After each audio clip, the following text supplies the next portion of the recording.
Sudah kopi. Diskusi dadakan, kondisi sepi. Mantap. Bersama kami lagi di Sida Kopi. Kali ini kami kedatangan tamu spesial kami, Dr. Gusti Indrayani ya. Beliau sebagai Kepala Puskesmas di UPT Puskesmas Arsaga, juga sebagai dokter pemeriksa haji, Dok ya? Ya. Oke, baik. Hari ini kita akan ngobrol diskusi sedikit, Dok, tentang kesehatan haji, Dok ya? Ya. Boleh ya? Ya, boleh. Salah satu syarat untuk berangkat haji itu yang pastinya si calon jemaah ini harus sehat, Dok ya? Betul, harus. Nah, untuk mempersingkat waktu, kita akan bertanya dengan Dokter Gusti seputar kesehatan haji. Ya. Itu kenapa harus dicek, Dok, kesehatannya, Dok? Kesehatan. Oke. Baik, terima kasih Pak Thomas kesempatan yang diberikan untuk saya. Jadi saya alhamdulillah beberapa tahun yang lalu itu sudah mengikuti pelatihan sebagai dokter pemeriksa haji. Nah, kalau di puskesmas kita, di Puskesmas Arsaga, itu kami sebenarnya berdua, satu timnya. Saya sebagai dokter pemeriksa, kemudian ada Mas Agung sebagai perawat. Berarti dua orang, Dok ya? Dua orang. Dokter dengan perawatnya. Betul. Jadi kami satu tim. Kenapa harus dilakukan pemeriksaan kesehatan? Dan itu wajib hukumnya gitu. Karena memang ibadah haji ini adalah ibadah fisik, fisik, ibadahnya. Jadi harus memerlukan fisik yang optimal. Dimana kita tahu bagaimana kita tahu fisik seseorang itu baik, pasti dengan mengukur harus dengan pemeriksaan kesehatannya. Berarti dicek kesehatan, Dok ya? Betul, dicek kesehatannya. Itu kapan, Dok, mulai dilakukan cek kesehatannya, Dok? Kapan dimulainya? Nah, kami pertama itu diterbitkannya SK dulu dari Kepala Dinas Kesehatan. SK tim pemeriksa? Iya, pemeriksa haji. Jadi sudah diterbitkan per puskesmas biasanya sekabupaten Belitung. Kemudian kami mendapatkan nama-nama jemaah. Tapi pemeriksaan haji ini ada 3 tahap. Oh, 3 tahap ya? Ya, pertama kali ingin mendaftar. Jadi itu sudah masuk sebenarnya tahap pertama. Ya. Walaupun jemaah mendaftarnya 12, 13 atau bahkan ada puluhan tahun. Mungkin kalau yang jemaah sekarang saya tanya sih sekitar 12-13 tahun yang lalu mereka mendaftar. Itu sebenarnya mereka mendaftar harus sudah dengan surat keterangan dokter, surat keterangan sehat. SKD-nya. Iya. Jadi itu sudah masuk ke tahap pertama. Nah, ada selanjutnya ke tahap kedua. Tahap kedua itu memang jemaah yang sudah keluar namanya. Namanya sudah keluar, kami sudah boleh memeriksa jemaah. Kami periksa tahap awal itu di puskesmas. Tahap awal di puskesmas. Iya, tahap awal di puskesmas. Nanti setelah itu ada tahap ketiga. Itu nanti sudah di embarkasi. Berarti sudah positif berangkat ini, berarti ya? Iya, tapi nanti di embarkasi dicek terakhirnya. Itu bisa layak. Itu apa aja yang diperiksa, Dok, dari kesehatan haji ini? Baik, nanti kita sudah periksa yang kita sampaikan ini pemeriksaan tahap kedua ya. Kalau tahap pertama mungkin tidak terlalu detail. Tahap kedua yang kami lakukan seperti tahun ini untuk jemaah berangkat insya Allah tahun 2026 itu kita sudah lakukan dimulai tahun 2025 kita sudah panggil pertama. Itu kita akan lakukan pemeriksaan medis dasar. Mulai dari identitasnya kita cek ulang, kemudian anamnesis yang pertama. Anamnesis itu berbentuk riwayat penyakit terdahulu, riwayat penyakit sekarang, riwayat penyakit keluarga. Berarti seluruh diperiksa, Dok ya? Semua diperiksa, kemudian fisik, pemeriksaan fisiknya head to toe dari kepala sampai ke kaki. Semuanya. Kita lakukan pemeriksaan. Termasuk cek lab juga? Betul, cek lab karena memang di puskesmas tidak terlalu lengkap, maka kami tetap mengarahkan pasien bisa ke Labkesda kita, kemudian bisa ke RSUD. Berarti kita yang tertinggi RSUD sini, yang nggak lengkap ya? Iya, kemudian ada pemeriksaan lagi untuk di EKG atau di rekam jantung. Itu semua pasien, semua jemaah maksud saya. Berarti tanpa terkecuali? Tanpa terkecuali. Walaupun terlihat sehat, Iya, termasuk ya. walaupun terlihat sehat, walaupun masih muda, kadang-kadang ada yang menggantikan orang tuanya gitu ya. Usianya masih 20-30-an itu tetap kita lakukan. Kemudian ada pemeriksaan ronsen. Nah, itu kita juga tetap merujuk mereka ke rumah sakit umum karena alatnya lengkap di sana. Kemudian beberapa tahun, kalau tidak salah saya 2 tahun belakangan itu ada pertambahan untuk pemeriksaan. Pertama, itemnya. Iya. Jadi jemaah itu kita lakukan untuk pemeriksaan kesehatan jiwa sederhana. Bentuknya seperti kuesioner saja. Psikologis nih. Iya, jadi untuk kejiwaan tapi bentuknya sederhana. Ya, bentuk pertanyaan ada 20 pertanyaan yang sering kita sebut dengan SRG 20. Kemudian selain itu kita harus lakukan pemeriksaan kognitif. Nanti ada kalau jemaah yang sudah tahu itu ada clock drawing test, ada mini clock namanya, kita membuat bentuk jam seperti itu. Kemudian ada lagi pemeriksaan untuk mental. Jadi iya, ada kesehatan mental. Yang terakhir kita harus tahu bagaimana tingkat kemandirian jemaah kita untuk sehari-hari, activity of daily-nya. Jadi bagaimana mereka makan, kemudian ke kamar mandi, apakah mandiri, apakah harus dibantu dari orang lain, ataukah perpindahan dari tempat tidur, misalnya harus membutuhkan tongkat atau memerlukan kursi roda, itu semua akan kita nilai dari pemeriksaan tahap kedua. Lalu ini kan dok, pemeriksaannya banyak nih. Ya. Termasuk cek lab, kejiwaan dan lain-lainnya, dari pokoknya seluruh diperiksa.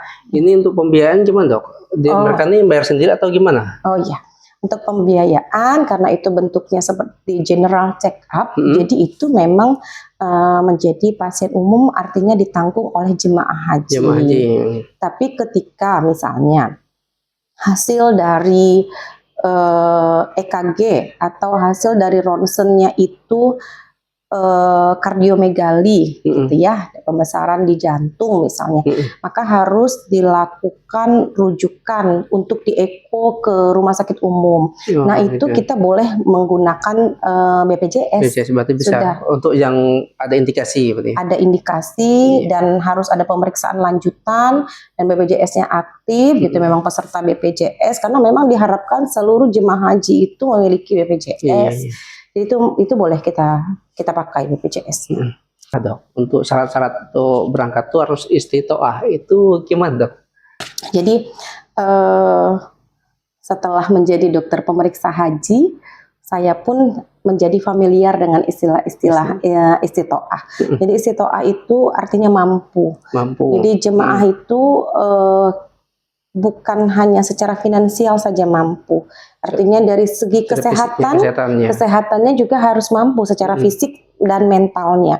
Jadi istitoah itu dia mampu secara sehat, secara fisik, secara mental, dan bisa terukur, kemudian bisa kita pertanggungjawabkan pemeriksaan fisiknya, kemudian pemeriksaan mentalnya, jiwa dan lain-lain. Nanti baru kita bisa menentukan apakah seseorang itu istitoah apa tidak. Gitu. Sebenarnya bukan kami di puskesmas, kami itu hanya memfasilitasi untuk bagaimana rangkaian pemeriksaan di sini seperti itu. Terus nanti tim saya, Pak Agung dan saya itu menginputnya nanti ada aplikasi nama Siskohatkes. Nanti baru di sana kita terlihat bahwa istitoah jemaah kita ini apa gitu. Jadi berarti intinya dari aplikasi, betul? Dari aplikasi. Hasil pemeriksaan kita input ke aplikasi, nanti keluar hasilnya, kesimpulannya. Betul. Oh iya, jadi kalau dulunya karena saya sudah beberapa tahun itu kita memang bisa ketik istitoah. Ini kan istitoah itu ada 4. Jadi memang ada yang memenuhi syarat istitoah, kemudian ada yang memenuhi syarat istitoah tapi dengan pendampingan, ada yang memenuhi syarat istitoah itu tapi sementara, kemudian yang terakhir memang tidak memenuhi istitoah itu gitu ya. Jadi nanti setelah kita input maka keluar yang kriteria tadi. Kriteria. Ketika kriterianya 1 dan 2, artinya jemaah dan istitoah dengan istitoah dengan pendampingan ya, 1-2-nya. Maka jemaah sudah boleh melakukan pelunasan. Oke. Tapi kalau yang ketiga, karena tadi sementara misalnya HB-nya itu kurang dari 8,5, maka harus kita pantau, ada pemeriksaan lanjutan sebulan kemudian bagaimana nih. Kalau memang bisa lebih dari 8,5, sudah bisa kita nyatakan lebih baik keadaan jemaah kita. Kemudian kita input ulang, nah itu bisa lanjut melakukan pelunasan. Tetapi itu pun memang kita harus terus pantau jemaah-jemaah kita. Berarti istitoah ini berpengaruh Dok ya untuk keberangkatan jemaah tadi ya? Sangat berpengaruh karena kalau tidak keluar untuk berita acara istitoah, maka jemaah tidak bisa melakukan pelunasan. Pasti kementerian kita, pemerintah kita sudah melalui diskusi dan pengambilan keputusan ya, harus pemeriksaan kesehatan tadi karena ibadah haji itu adalah ibadah fisik, maka yang berangkat memang harus keadaannya yang optimal, yang baik. Artinya kalaupun ada kendala di tanah air bisa diperbaiki dulu di sini gitu ya, karena baru bisa kita terbang gitu ke tanah suci. Artinya harus sesuai dengan prosedur, sudah sesuai dengan SOP, karena rasanya lebih membahayakan ketika jemaah kita sebenarnya sih tidak akan ada yang memaksakan karena memang sudah sesuai dengan SOP-nya. Tapi kalau disampaikan itu mempersulit, saya pikir kita semua harus bekerja sesuai dengan prosedur, karena pasti ada pertimbangan-pertimbangan. Lebih baik kita lakukan di sini daripada nanti ada terjadi sesuatu, walaupun itu semuanya sudah ditentukan oleh Allah ketika kita misalnya berpulangnya sudah di tanah suci atau bagaimana. Tetapi apapun itu, kami di tim kesehatan terutama di puskesmas ingin melakukan sesuai dengan prosedurnya. Tapi intinya nih pemeriksaan kesehatan ini kan agar jemaah kita beribadahnya tenang, lancar tuh ya. Dan yang pasti itu mengurangi angka kematian jemaah di tanah suci. Jadi kalau jemaah kita tidak sehat, dipaksakan berangkat, kemungkinan kita jangan sampai terjadi sesuatu di sana kan. Karena di Arab Saudi itu memang apalagi musim haji ya. Sementara untuk umroh aja kita harus sehat. Ibadahnya itu tidak berat. Cuman prosesnya, jadi kita mulai tawaf, sa'i, apalagi ini kan kita kalau yang haji ini ada wukufnya lagi kan, ini mereka jalan kaki puluhan kilo. Oleh karenanya dari pemerintahan kita, mulai dinas kesehatan, Kementerian Kesehatan, kita memastikan jemaah kita nih sehat, siap untuk beribadah dan pulang selamat ke tanah air. Oke. Terus ini Dok, apa kira-kira kiat-kiat biar bisa istitoah lah kiat-kiatnya? Kiat-kiat karena memang sekarang itu waktu tunggu, masa tunggunya lumayan lama ya. Iya, 26 tahun di pukul rata. Jadi masa tunggu yang lama, terjadi memang perubahan usia yang luar biasa ketika mendaftar. Mungkin terjadi perbedaan kesehatan dan fisik jemaah kita.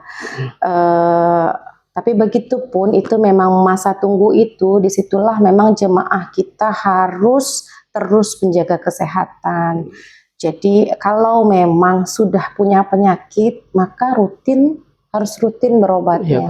Ketika memang alhamdulillah tidak ada menderita penyakit, misalnya tidak ada hipertensi, tidak ada DM, ya pola hidup sehatnya tetap diteruskan seperti itu.